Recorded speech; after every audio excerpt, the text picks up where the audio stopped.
वालेकुम अस्सलाम, क्या हाल है आपके? मैं ठीक हूँ, आप बताएं आप कैसी हैं?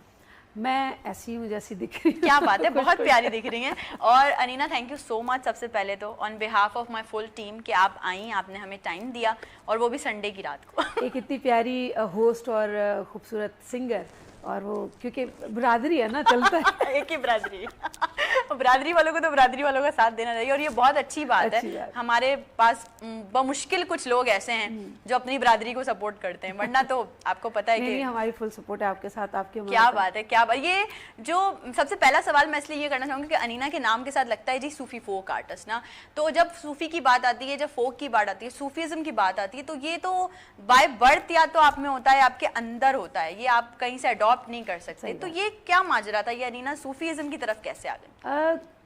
सिंध की मिट्टी में इस तरह का खमीर है कि जो भी यहाँ पे पैदा होता है वो एक तो उसमें अल्लाह ने एक झुकाव और एक बड़ापन दिया होता है कि वो झुके हमेशा मिलता है। हम में झुकाव है, क्या बात और ये शुरू से हमें सिखाया भी जाता है वालिदैन की तरफ से कि भाई आपने जो है वो नीच निवड़त और बिल्कुल करके रखना है। तो ये बस कुदरत की तरफ से एक मिट्टी में है, जैसे आप में, हम में, सभी में। बिल्कुल। और ये आजिज़ी, ये